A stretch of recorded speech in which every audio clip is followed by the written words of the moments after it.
തലയ്ക്ക് ഭ്രാന്ത് പിടിച്ച പാകിസ്ഥാൻ മന്ത്രിമാർ പിച്ചും പേയും പറയുന്ന അവസ്ഥയാണ് നമുക്കിപ്പോൾ കാണാൻ കഴിയുന്നത്. ഇന്ത്യയോട് ഒരു സമ്പൂർണ്ണ യുദ്ധത്തിലേക്ക് കടന്നാൽ പാകിസ്ഥാൻ എന്ന രാജ്യം ഇല്ലാതാകുമെന്നറിയാമെങ്കിലും ഇന്ത്യയുമായി യുദ്ധം ഉടനെ ആരംഭിക്കുമെന്നും ഞങ്ങൾക്ക് അണുവായുധമുണ്ടെന്നും പറഞ്ഞുകൊണ്ടിരിക്കുകയാണിവർ.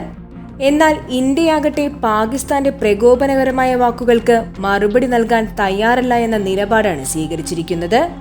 എന്നാൽ ഇന്ത്യയെ ആശങ്കപ്പെടുത്തുന്ന കാര്യമെന്തെന്നാൽ ചൈന പാകിസ്ഥാന് അനുകൂല നടപടികൾ സ്വീകരിക്കുന്നതാണ്.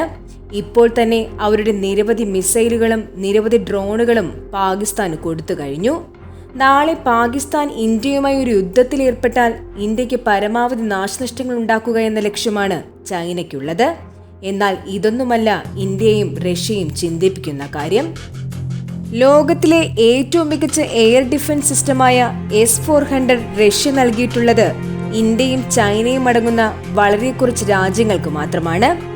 S-400 മുൻപിൽ പാകിസ്ഥാന്റെ ഫൈറ്റർ ജെറ്റുകൾ ഒന്നുമല്ലാതാകുമെന്നറിയാവുന്ന പാകിസ്ഥാൻ ചൈനയുമായി കൈകോർത്ത് S-400 പറ്റി കൂടുതൽ അറിയുവാൻ ഒരു ശ്രമം നടത്തുന്നുണ്ട്.